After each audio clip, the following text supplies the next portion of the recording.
السلام علیکم ورحمۃ اللہ علیہ وبرکاتہ۔ الصلاۃ والسلام علیکم یا رسول اللہ صلی اللہ علیہ وسلم۔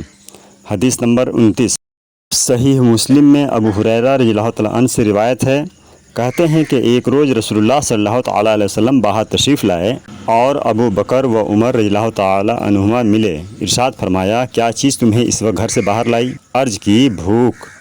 فرمایا، قسم ہے اس کی جس کے ہاتھ میں میری جان ہے، جو چیز تمہیں گھر سے باہر لائی وہی مجھے بھی لائی۔ ارشاد فرمایا، اٹھو۔ وہ لوگ حضور صلی اللہ علیہ وسلم کے ساتھ کھڑے ہو گئے اور ایک انصاری کے یہاں تشریف لے گئے۔ دیکھا تو وہ گھر میں نہیں ہیں۔ انصاری کی بیوی نے جو ہی ان حضرات کو دیکھا، مرحبا و اہلاً کہا۔ حضور صلی اللہ علیہ وسلم نے دریافت فرمایا کہ فلاں شخص کہاں ہے؟ کہا کہ میٹھا پانی لینے گئے ہیں۔